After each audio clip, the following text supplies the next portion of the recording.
스피노자는 내일 지구가 멸망한다 해도 나는 오늘 한 그루의 사과나무를 심겠다고 했습니다. 스피노자가 그렇게 말할 수 있었던 것은 합리론적 철학자로서 기계론적 유물론을 주장하고 신봉하는 사람이었기 때문입니다. 기계론적 유물론이란 이 세상은 신의 섭리에 의해 운영되는 하나의 거대한 기계와 같은 실체라고 주장하는 이론입니다. 모든 일들은 톱니바퀴가 맞아 돌아가듯 기계처럼 조금의 어긋남도 없이 정해진 규칙대로 정확하게 운영되고 있다고 보는 것입니다. 스피노자도 유대인이었기 때문에 신을 믿었습니다. 하지만 그가 믿는 기계론적 유물론에 입각한 신은 인격을 가진 신이 아니라 지성이나 의지, 감정이 없는 거대한 에너지이며 자연의 법칙일 뿐입니다. 스피노자가 신봉하는 기계론적 유물론의 입장으로는 만약 신이 내일 지구를 멸망시키기로 작정했다면 반드시 그렇게 될 수밖에 없습니다. 인간이 애걸복걸하며 기도한다고 해서 기계처럼 움직이는 자연 법칙과 에너지에 불과한 신이라고 하는 존재가 지구를 멸망시킬 계획을 바꿀 가능성이 전혀 없기 때문입니다. 그러니 불가능한 일을 위해 헛되이 애쓰지 말고 오늘 나의 할 일, 사과나무 심는 일이나 성실하게 하면서 결정된 지구의 멸망을 기다리는 것이 현명하다는 말입니다. 자연의 법칙을 따라 기계처럼 움직이는 우주는 인간의 믿음이나 소망과는 전혀 관계없이 운행되고 있으니 망상적 기대로 인해 헛된 수고하지 말아라, 이 뜻입니다. 흔히 하는 말로 기도한다고 그게 되냐, 이 말입니다. 그러나 우리가 믿는 하나님, 성경에 기록된 하나님은 절대로 그런 분이 아닙니다. 열왕기하 20장의 말씀을 보십시오. 하나님은 히스기야를 죽이기로 작정하셨지만 히스기야가 살고 싶은 간절한 마음으로 기도드렸을 때 하나님은 내가 네 기도를 들었고 네 눈물을 보았다. 내가 너를 낫게 하여 15년을 더 살게 할 것이라고 말씀하셨습니다. 하나님은 우리가 기도하면 그 기도를 들으시고 그 기도에 응답해 주시고 그것을 이루어 주시는 우리의 아버지이십니다. 예수님께서 마태복음 7장 7절부터 11절에 기도란 무엇인지 명확하게 정의해 놓으셨습니다. 구하라, 구하는 이마다 받을 것이다. 찾으라, 찾는 이는 찾아낼 것이다. 두드리는 이에게는 열릴 것이다. 예수님의 말씀에 의하면 기도란 필요할 때 ask, seek, knock, 구하고 찾고 두드리는 것입니다. 하나님께 요청을 드리는 것이 기도요, 하나님은 요청한 사람에게 요청한 문제의 해결을 응답으로 주시는 것이 기도입니다. 요한복음 15장 7절에는 너희가 내 안에 거하고 내 말이 너희 안에 거하면 무엇이든지 원하는 대로 구하라, 그리하면 이루리라고 말씀하셨습니다. 하나님은 우리가 구하고 찾고 두드린 것은 반드시 응답하시고 이루어 주십니다. 시편 116편 1절부터 2절을 보십시오. 기도 응답을 확실하게 경험한 사람의 결단입니다. 여호와께서 내 음성과 내 기도를 들으심으로 내가 그를 사랑하는도다. 그의 귀를 내게 기울이셨으므로 내가 평생에 기도하리로다. 크리스천의 가장 위대한 삶의 방법, 크리스천을 가장 위대하게 만들어 줄 수 있는 수단은 기도입니다. 기도하는 크리스천에겐 네 가지의 위대한 사건이 이루어지기 때문입니다. 첫째, 기도하는 사람은 이 땅에서 매고 풀 수 있는 권능의 사람이 됩니다. 예수님은 마태복음 16장 19절에 베드로에게 말씀하셨습니다. 내가 천국 열쇠를 내게 주리니 네가 땅에서 무엇이든지 매면 하늘에서도 매일 것이요 네가 땅에서 무엇이든지 풀면 하늘에서도 풀리리라. 천국 열쇠와 땅에서 매고 푸는 일이란 전체 문맥으로 볼 때 기도를 뜻합니다. 크리스천이 이 땅에서 기도하면 하나님은 하늘에서 그 기도를 들으시고 기도로 요청한 일들을 이 땅에서 이루어 주시겠다는 약속의 말씀입니다. 그러므로 기도란 우리 모든 크리스천들이 삶의 전반적인 문제들을 해결할 수 있는 열쇠이며 어떠한 특별한 사건이나 상황을 묶을 수도 있고 풀 수도 있는 위대한 능력입니다. 기도함으로 매고 푸는 실제의 사건이 출애굽기 17장 9절부터 11절에 기록되어 있습니다. 이스라엘 군대와 아말렉 군대가 전쟁을 하는 중에 산 위에 있는 모세가 손을 들고 기도하면 이스라엘 군대가 아말렉 군대를 이기고, 모세가 손을 내리고 기도를 쉬면 아말렉 군대가 이스라엘 군대를 이깁니다. 이렇게 기도할 때만 승리하는 광경을 목격한 아론과 훌이 모세의 팔을 부축하여 쉬지 않고 계속 기도할 수 있게 하므로 아말렉 군대를 완전히 물리쳤습니다. 산 밑에서의 전쟁은 전쟁터가 아닌 산 위에 있는 모세의 들려진 손, 모세의 기도에 의해 승패가 결정되었습니다. 우리가 드리는 기도는 이 땅의 문제를 묻고 푸는 능력이며 모든 문제를 해결할 수 있는 방법이라는 사실을 믿으십시오. 둘째, 기도하는 사람은 하나님과 동역하는 사람이 됩니다.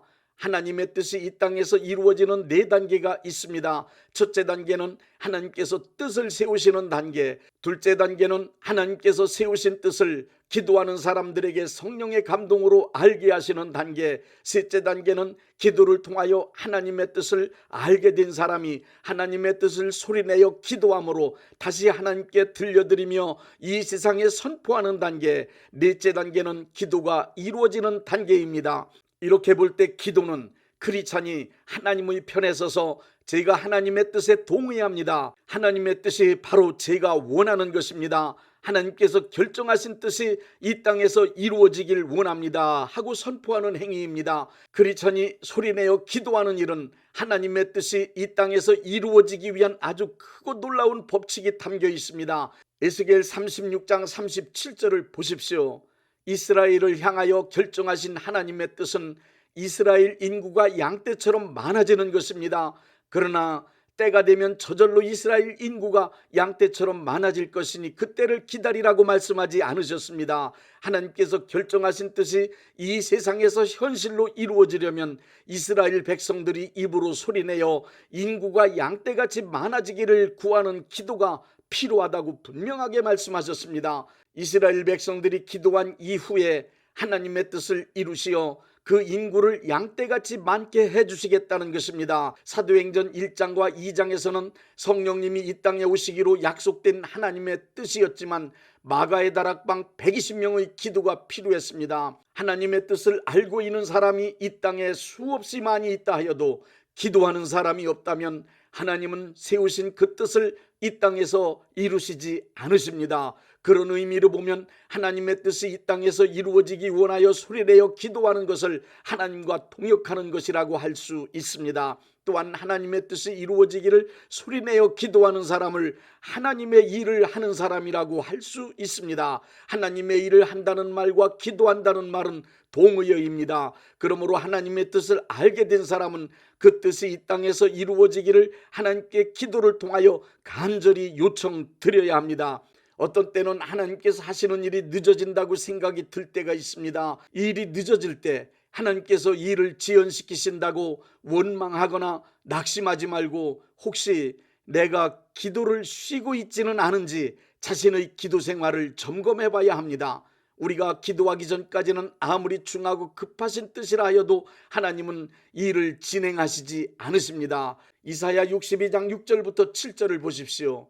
기도를 쉬면 하나님께서 일을 이루지 않으시니 쉬지 말고 기도하여 하나님께서 일을 속히 이루시게 하라고 말씀하십니다. 많은 기도의 경험을 통하여 이 사실을 잘 알고 있던 사무엘은 사무엘상 12장 23절에 기도 쉬는 죄를 범하지 않겠다고 말하는 것입니다.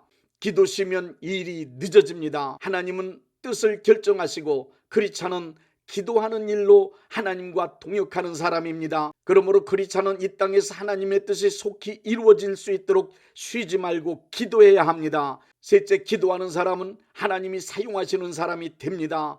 기도는 하나님의 뜻을 이 땅으로 가져오는 작업입니다. 하나님의 뜻은 기도하는 사람에게 옮겨옵니다. 기도하는 사람에게 옮겨온 하나님의 뜻은 기도하는 사람의 사명이 되어 타오릅니다. 또한 기도하는 사람만이 하나님의 뜻을 사명으로 삼고 그 사명에 헌신할 수 있습니다. 그러니 하나님이 쓰시는 사람은 당연히 기도하는 사람입니다. 기도하는 사람은 하나님이 보실 때 쓸모있는 사람입니다.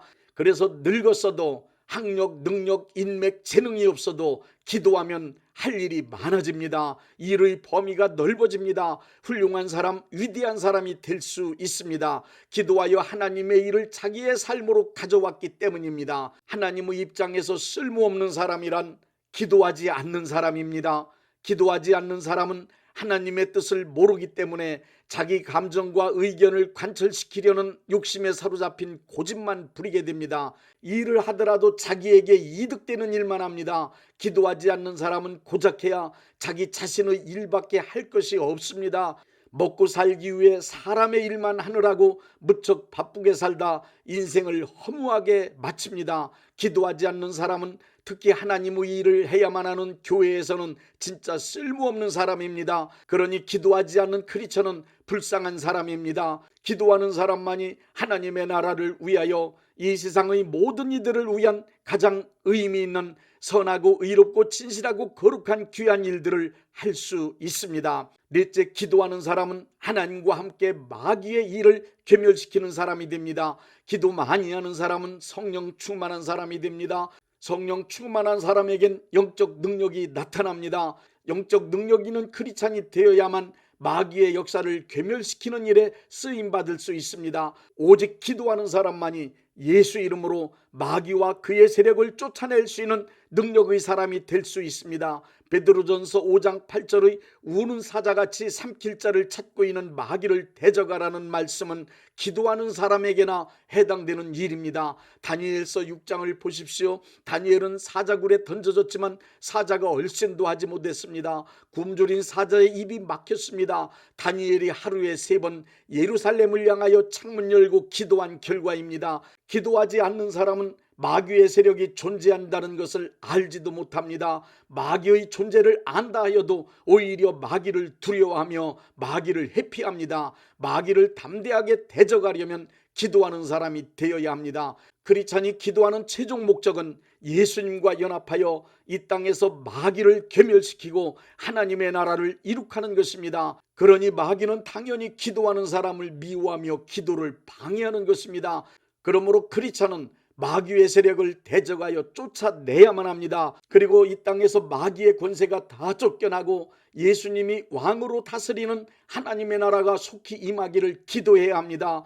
기도는 이론이 아닙니다. 기도는 이런 거다 저런 거다 논하는 게 아니고 기도는 실제로 시간을 내어 하나님 앞에 무릎 꿇고 기도하는 것입니다. 특히 삶 전체가 기도라는 말에 속지 마십시오. 시간을 내어 무릎 꿇고 실제로 기도하는 사람은 그런 말은 입에 담지도 않습니다. 그냥 기도의 시간을 마련하여 기도만 할 뿐입니다. 그러므로 기도에 대하여 이렇다 저렇다 말할 줄 아는 사람보다 무릎 꿇고 실제로 기도하는 사람이 되어야 합니다. 지금까지 많은 사람들의 신앙생활을 관찰한 결과 확실한 것을 발견했습니다. 그것은 기도하는 사람이 2가지의 복을 확실히 받는 것입니다. 첫째는 기도 응답을 받는 복입니다. 둘째는 기도하는 사람은 모든 것이 잘 되는 형통의 복을 받습니다. 지켜보던 사람들이 그렇게 기도 많이 하더니 저렇게 잘 되었다고 감탄할 일들이 이루어집니다. 그러므로 기도의 줄을 잡을 때까지, 기도의 분량을 채울 때까지,